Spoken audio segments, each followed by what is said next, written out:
Bonsoir et bienvenue. Ce soir, nous sommes au quartier Maroc, Yopougon principalement quartier Maroc, avec notre invitée qui se nomme Conan, Emma Laetitia. Elle est titulaire d'un master en droit public, mais les choses de la vie l'ont poussée à investir le secteur informel où elle s'en sort pas mal avec beaucoup de plaisir.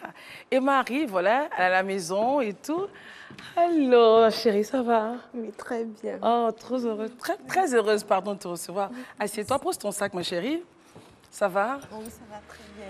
Oh, ça va. Donne-moi ce tutoyer. D'accord, il n'y a pas de C'est mieux, problème. non? Oui, c'est mieux. C'est mieux, ça va. Toute belle, avec Merci. ses colliers, cette robe. Vous aussi. Oh, alors, on va se faire juste un petit questionnaire. Il n'y a pas de Pour mieux connaître Emma, moi et ceux qui nous regardent, quel est ton jour préféré de la semaine? Le dimanche. Le dimanche. Oui, mon jour de naissance. Jour de naissance, d'accord. Ta principale qualité, Emma? Je suis très gentille et puis attentionnée. Attentionnée. Et ton défaut, qu'est-ce que les gens te reprochent? Qu'est-ce que toi-même tu as remarqué que tu dois changer? Je suis impulsive. Impulsive. Oui. D'accord. Et qu'est-ce que tu aimes chez les gens? L'honnêteté. Est-ce que tu ne supportes pas? La méchanceté. D'accord. Quel est ton plat préféré, Emma? Ah, le plat calé avec la sauce copée. Quand tu étais plus petite, tu rêvais de faire autre chose. Je voulais faire l'esthétique. Ok. À part la Côte d'Ivoire, est-ce que tu as un autre pays qui te passionne? L'Angola. Quel est ton artiste préféré, Emma? José. José. Oui. Oui, elle a su José, avec cette belle voix, Oui. ces beaux textes. Oui. Et qu'est-ce que tu fais pour te détendre? Généralement, je cuisine ou je danse. Qui est notre invité du jour? Voici donc le récap de Emma. Dimanche est son jour préféré. Sa principale qualité, elle est gentille, attentionnée. Son principal défaut, impulsive. Elle aime les gens honnêtes. Elle ne supporte pas les gens méchants. Elle aime manger le plat cali à la sauce copée. Elle a voulu être esthéticienne quand elle était un peu plus jeune. Le pays de rêve, c'est en Afrique, c'est l'Angola. La chanteuse, artiste préférée, c'est José. Et puis, pour se détendre, elle cuisine ou elle danse toute seule devant son miroir. Point. Oui. C'est bon? Oui, c'est Allez, bon. viens ma chérie. D'accord. Viens, on va aller accueillir deux dames qui vont nous accueillir, du moins qui vont nous accompagner aujourd'hui pour l'émission. Et pour aujourd'hui, la dame qui arrive, on l'appelle Sandrine Akafo. D'accord. Mais on l'a surnommée Tata Nana. Tata Nina. Voilà. Sandrine, viens me rejoindre. C'est magnifique. Ça va, ma chérie? Ça va très bien. Je te présente Emma. Voilà. Et puis, notre Madame Roy est juriste. Enfin, c'est le même Domaine. C'est le même domaine. Elle s'appelle Fatem Danyoko. Voilà. Qui est-ce qu'on va poursuivre aujourd'hui? Hello, Fatem. Comment tu vas, chérie? Ça va. Très bien, amie. Merci. Prenons place, mesdames. Et ma place là. Oh là là là là. Bonsoir et bienvenue aujourd'hui, 100% Femmes a l'honneur de recevoir Emma, notre invitée, et puis avec la compagnie de Fatem qui nous parlera aujourd'hui d'hameçonnage ou de phishing. Et Tata Nounou qui nous parlera justement sur la discrétion, sur l'état de santé d'un enfant qui est malade, dont on a la charge pour les nounous. Voilà un peu donc le menu de cette soirée. Commençons avec notre invitée, mariée, non, elle, je l'ai dit, elle est célibataire. Pourquoi? C'est un choix? Il n'y a personne. Je suis en couple. Ah, ma chérie, tu es célibataire ou bien tu es en couple? Bon, on s'étudie. Voilà. Donc voilà, je suis célibataire, mais je ne suis pas un cœur à prendre. Ton cœur est déjà pris, Oui. fermé, attaché, cadenassé, tout. Oui, on a jeté la clé. D'accord, alors le niveau d'études, on sait que c'est donc Master en le droit master en public. droit public. Est-ce que c'était ton choix de faire du droit ou tu allais en droit parce que les parents le voulaient? C'était pas mon choix premier. C'était le choix de qui? De papa ou De de maman? papa. Je voulais faire plaisir à papa. Sinon, toi, c'était l'esthétique. Oui. Tout ce qui se rapportait à la beauté. À la beauté, Oui. au chic, au beau. Au chic, voilà. Des moments difficiles, tu en as connu? Oui. Des moments difficiles et terribles. c'est quand papa est décédé en fait. Donc ça a été terrible parce que papa et moi, franchement, on était très fusionnels, très complices. Ça a été vraiment dur, c'est inexplicable. On va laisser toute la place à Fatem. Aujourd'hui, on est foutus, hein? Fatem, qu'est-ce qu'on va poursuivre aujourd'hui? Aujourd'hui, tu nous parles de l'hameçonnage ou du phishing. Oui. On y va. Bonsoir à toutes et à tous. L'avènement des technologies, de l'information et de la communication a fait naître une nouvelle forme de criminalité qui est la cybercriminalité, qui s'entend tout simplement comme l'ensemble des infractions traditionnelles, classiques, mais cette fois-ci commises au moyen d'un système d'information, notamment Internet. Et avec Internet, certaines personnes s'arrangent à voler ou encore à escroquer des personnes honnêtes qui gagnent honnêtement leur argent. Et le premier élément qu'ils utilisent couramment, c'est l'hameçonnage. Qu'est-ce que c'est et comment ça fonctionne? Bien, l'hameçonnage, c'est une approche qu'utilisent les cyberescrocs pour pouvoir faire révéler des informations personnelles aux personnes qui décident d'arnaquer. L'hameçonneur qui est derrière son écran, il vous piège en vous posant un certain nombre de questions auxquelles, lorsque vous répondez, comment dirais-je, il s'arrange pour pouvoir utiliser ces informations en vue de vous escroquer ou encore de vous soutirer de l'argent. Et quelles sont les informations qu'ils demandent en fait? Généralement, l'arnaqueur ou encore l'hameçonneur aime bien demander votre nom d'utilisateur, votre mot de passe ou encore votre date de naissance, le nom de vos parents, le numéro de votre compte bancaire qui est vraiment important ou encore le numéro de votre carte nationale d'identité. Wow. Oui. Alors, c'est possible d'éviter ces attaques-là? Oui, c'est possible. Il faut faire attention aux messages qu'on reçoit dans nos boîtes. Ou encore, ils vous font croire que c'est votre banque qui vous envoie des messages. Donc, les messages sont semblables aux messages envoyés par nos banques. Et lorsque vous voyez ces messages, vous vous dites, c'est mon banquier, par exemple, ou mon gestionnaire de compte qui veut... Voilà. Et là, vous lui communiquez certaines informations. Il va vous dire, par exemple, c'est pour pouvoir modifier votre mot de passe, donner l'ancien mot de passe, ainsi de suite. Mais n'y cédez surtout pas. Ensuite, évitez de cliquer sur le lien reçu. Parce que par moment, il nous envoie un lien et vous demande de cliquer sur le lien. En cliquant sur ce lien, franchement, c'est votre mort virtuelle. Et puis, ne fournissez surtout pas les informations demandées. Une dernière chose, très rapidement. L'hameçonnage se passe aussi par voie vocale ou encore par des SMS. Donc, par voie d'SMS, ça s'appelle du smishing ou encore par voie vocale, c'est du vishing. Donc, vous recevez des messages disant que vous avez joué à tel jeu, vous avez gagné, contactez maître monsieur X, voilà, pour pouvoir rentrer en possession de votre argent. N'y cédez pas. Ou encore, on vous appelle au téléphone, je suis le gestionnaire de telle banque, voilà, voilà. Franchement, n'y cédez surtout pas. Mais si jamais c'est déjà arrivé, ce que vous pouvez faire, c'est de porter plainte à la PLCC ou encore au service de la direction des informations et des technologies. Merci et à très bientôt. À très bientôt, Fatem, pour une autre thématique. Mais j'ai des questions. Vous recevez un SMS, on vous dit que vous avez joué à un jeu, vous avez gagné tant de francs. Et la personne prend son téléphone, on dit appeler tel monsieur, monsieur X par exemple. Voilà. Et la personne appelle monsieur X, sachant bien qu'elle n'a pas joué de jeu en réalité. Justement. Alors qui, enfin bon, des deux. C'est parce qu'ils savent que, comment dirais-je, certaines personnes aiment la gratuité. Donc, méfiez-vous de la gratuité. Aiment la facilité. La facilité. Non, mais la facilité même, c'est mieux. La gratuité. La gratuité, surtout la gratuité. Donc, par exemple, sur les réseaux sociaux, on va vous dire, par exemple, vous avez des lots à gagner, jouer à tel jeu. Voilà, donc il faut se méfier. Maintenant, pour les personnes qui sont déjà tombées dans le panneau, c'est de porter plainte. Intervention, ce qu'elle vient de dire, c'est des choses qui se passent tous les jours. Oui. Tu fais attention à ce que tu fais sur toi. Très, très, très attention parce que quand j'étais au lycée, j'ai beaucoup côtoyé ces genres de personnes. J'ai eu même à faire les bons avec des jeunes garçons qui pratiquaient ça. C'est dommage. Ça m'a laissé un mauvais goût de la chose.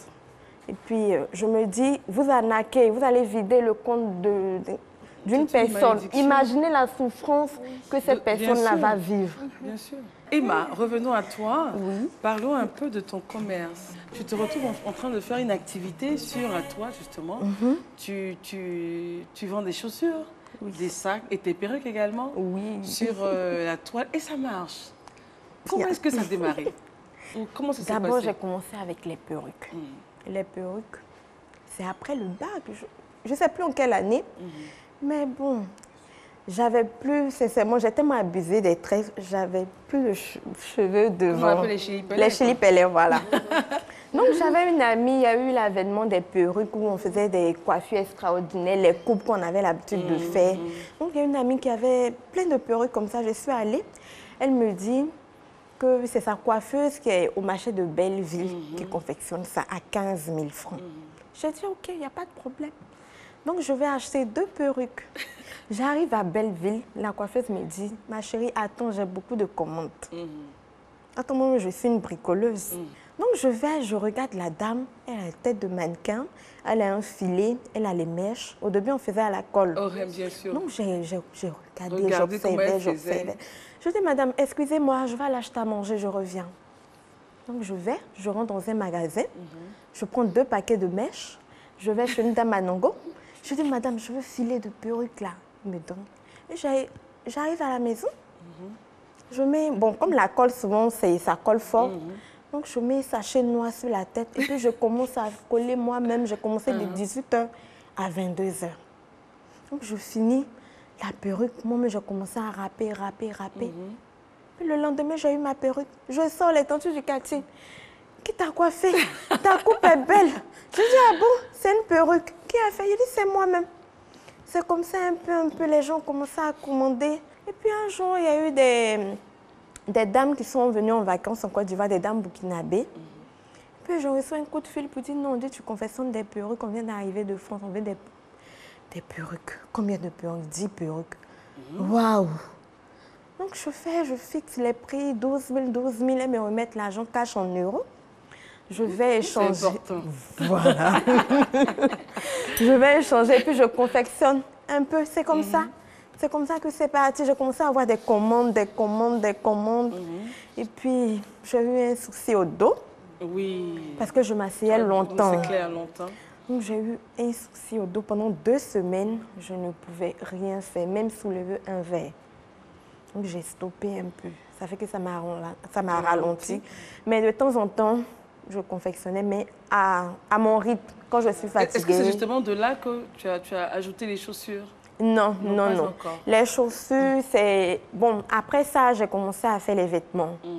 Je vais à Djamé, je vais acheter les vêtements friperie. Je vais au forum, j'achète les accessoires, les fantaisies. Je revenais, je proposais, je vendais un peu. Maintenant, les chaussures, c'est après, 1 mois après, j'étais sur les réseaux sociaux et puis je vois une dame qui a publié les chaussures. Vente en gros et en détail sur Lomé. Je prends le numéro et j'appelle. Elle me dit, oui, elles vendent les chaussures en gros. J'ai dit, je suis intéressée. Comment ça se passe? Elle m'a expliqué le fonctionnement. J'ai dit, il n'y a pas de problème, je vais prendre des commandes. Et la dame me rappelle pour me dire, bon, comme elle a plusieurs clientes, elle n'a jamais fait d'envoi sur Abidjan, mais elle a plusieurs clientes qui demandent, puisqu'il y a sa soeur qui lui a demandé de publier un peu dans les groupes de vente. Donc, elle souhaiterait que je sois sa représentante sur Abidjan. Wow. J'ai dit, OK, il n'y a pas de problème. Je vais aller se Lomé. Le jour J, on y va tranquillement. On arrive à Iloubo, on fait les achats, on dépose dans les magasins.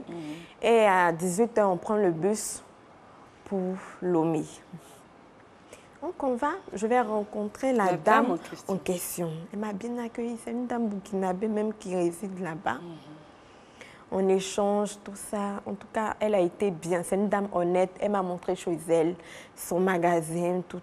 Bon, j'ai donné une partie de l'argent et j'ai passé les commandes. Elle me dit non, le bateau arrive dans tel jour. J'ai dit OK, moi je suis venue vous connaître et puis je suis venue voir la qualité des chaussures. Voilà. Donc elle m'a présenté quelques modèles, j'ai apprécié. C'est ainsi que j'ai donné la moitié de l'argent, mais je suis rentrée dans le marché de Lomé, grand marché. J'ai acheté plein de choses, les vêtements d'enfants, les vêtements de dames. J'ai acheté Des petits trucs pour venir revendre en attendant que les chaussures arrivent. Donc, j'ai fait 3 jours là-bas et je suis revenue sur Abidjan. J'ai commencé à prendre des photos, poster, voilà, les publier. Et quelle était la réaction des internautes? Bon, ils aimaient. Moi, j'aime ce qui est beau. Donc, j'ai commencé à recevoir des commandes. Les gens commandaient, je publiais au fur et à mesure. Et comme j'ai pris le contact de certains fournisseurs là-bas, de certains grossistes, je les appelais via WhatsApp. J'envoyais des images. Ils me disaient oui, que c'est disponible. Et puis, j'envoyais l'argent. On me l'expédiait. Pas qu'à, je reçois en 24 heures. On expédie aujourd'hui à 18 heures. Le lendemain à 11. Voilà, c'est pas loin. D'accord. Donc, c'est comme ça que ça a commencé un peu. Et puis, on va faire juste encore une petite pause. D'accord. C'est tellement intéressant de parler avec toi qu'on ne s'ennuie pas du tout. On est scotché à tes lèvres. On va laisser toute la place. Maman, lorsque vous étiez petit, vous aviez une nounou? Non, pas de nounou. On avait les cousines. Qui aidaient à la maison. Voilà, on avait beaucoup de cousines qui aidaient, tout ça. Tata Nounou, ce soir, nous parlera de la discrétion que vous devez avoir, chère Nounou, sur l'état de santé des enfants, surtout quand ils sont malades. Vas-y, Tata Nounou, avec ta magnifique ceinture. Vas-y, Tata Nounou, on t'écoute. Bonsoir, chers collègues. Aujourd'hui, nous allons parler de la discrétion sur l'état de santé de nos enfants malades.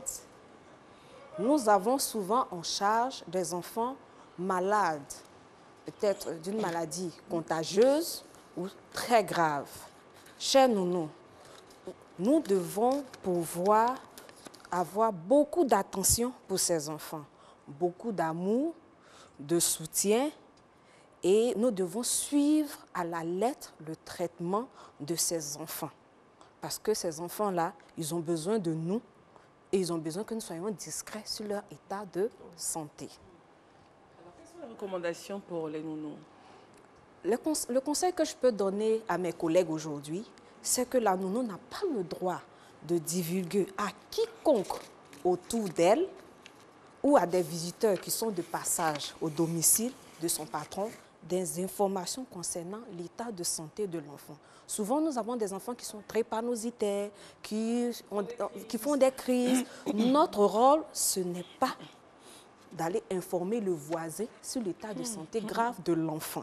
C'est une erreur très, très grave à ne pas commettre. Nous devons être des travailleuses discrètes dans notre lieu de travail et protéger les enfants dont nous avons la charge. Merci et à bientôt. Merci, Tata Nounou. Alors, Emma, ce qu'elle a dit? Je suis d'accord avec ça. Vraiment, il ne faudrait pas que ce qui se passe à la maison soit ébouté dehors. C'est pas bon. Oui, parce que l'état de santé, c'est vraiment une donnée sensible. Il ne faut pas on peut poursuivre encore quelqu'un. Si, mais c'est possible. On peut poursuivre la nounou. On peut poursuivre la nounou parce que l'état de santé, ça s'arrête à l'hôpital. Donc, c'est le médecin et son patient. Pas au-delà. D'accord. Voilà. Donc, on ne poursuivra pas la nounou. On va juste lui dire de faire doucement de se taire. Voilà, c'est juste une possibilité. Doucement. Voilà. revenons à Emma. Alors, donc, comme ça, de fil en aiguille, poster. Et ça a démarré. Les clientes, aujourd'hui, ne se font pas compter. Elles sont nombreuses, l'argent rentre. Oui. Mais, alors, comment je peux l'appeler? Monsieur. Oui. Il a vu tout ce parcours-là. Oui. Qu'est-ce qu'il en pense? Comment il te voit aujourd'hui? Aujourd'hui, il a beaucoup d'admiration pour moi parce que dans nos débuts, je me trouvais trop la fille à son papa. 1, 2, 3. 1, 2, 3 à mon papa. 1, 2, 3 à mon papa. Papa, j'ai besoin de ça. Papa, je veux ça. Donc, il me trouve plus mature maintenant, indépendant, posé, franchement. Il me trouve plus responsable. Alors, c'est vrai que le commerce sur la toile, ça prend, tout va bien. Je suppose que tu vas l'agrandir, il y a des projets et tout. Oui. D'accord. Oui. Mais est-ce que tu as renoncé au travail de bureau? Non, je n'ai pas renoncé parce qu'il y a peu de temps, je travaillais dans une banque. OK. Voilà. Mais là, j'étais en sous-traitance. OK. Voilà. Quelle est la prochaine étape? D'ici 6 mois, qu'est-ce que tu veux atteindre comme objectif? D'ici 6 mois, je souhaiterais aller en Asie, en Thaïlande. Oui, c'est mon rêve. aller en Thaïlande. Pour agrandir le commerce. Oui, pour agrandir le commerce, parce que je veux être grossiste sur Abidjan. Parce que déjà qu'il y a des dames qui prennent en gros avec moi, mais je veux moi-même aller à la source. Parce que ces dames avec qui je prends, elles vont à la source, à l'usine. Donc, je veux aussi avoir ces moyens-là. Aller à l'usine, rencontrer des grossistes et puis faire venir directement les affaires sur Abidjan. Comme ça, le coût de la marchandise sera diminué. Il est trop agréable. On n'a même pas envie de finir, mais on a envie de rester ici toute la journée, toute la vie, quoi. Mais on a terminé l'émission, mais on ne peut pas te laisser partir comme ça. C'est vrai qu'ici, on n'a pas de miroir. Non, c'est vrai, puisque tu as dit qu'au début, quand on faisait un peu ta petite bio, que tu aimais danser devant le miroir et tout. Bon, ici, on n'a pas de miroir. Comment on fait? Mais au moins, on peut avoir un son. Au moins, on peut avoir un son et on va te faire danser.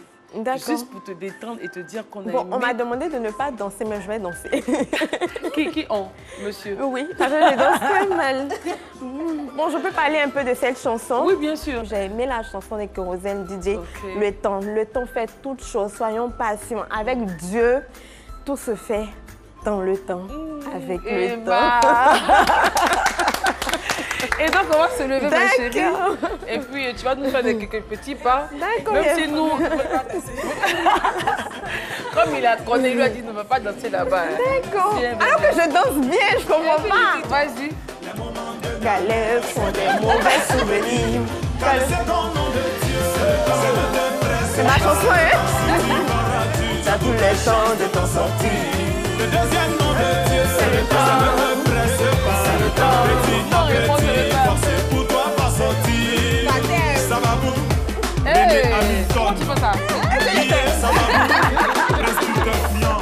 Mano TGV, ça va vous. Jessie, ma chérie. Ça va vous. Alors l'émission est terminée. L'émission est terminée. On a eu beaucoup de plaisir à parler avec Emma, notre chérie de ce soir. Vraiment, nous sommes fiers. Non mais sérieux quoi. On est fiers et c'est comme ça qu'on veut les femmes. Et vraiment, je voudrais lui dire principalement merci parce qu'elle est arrivée sur ce plateau et elle nous a gâtés, accessoirisés. On n'a pas demandé. On était chaussés. Elle a enlevé nos chaussures. Elle dit portez les chaussures et gardez-les. J'ai envoyé un sac pour elle. On peut montrer. D'accord. Et il y a un sac? Oui. Où est le sac? D'accord. Faites venir le sac. Voilà la chaussure qu'elle a offerte à Fatem. Elle m'a aussi chaussée. Si vous voulez faire vos commandes, et ça c'est pour Tata Nounou. Oh my sac de la Mag Tom Eva. Non, non, c'est un sac très sérieux, ma chérie. Très sérieux, voilà. Merci, vraiment. Elle est émue jusque-là. Oh non. Vraiment, Emma, thank you very much. Merci beaucoup. Merci. Merci beaucoup. Elle dit merci, collègue. Merci beaucoup. Et on dit merci à Spiral pour le magnifique décor. Et merci à toute la team qui est derrière, qui travaille d'arrache-pied pour que vous puissiez avoir cette émission. Merci beaucoup. Bisous, à demain.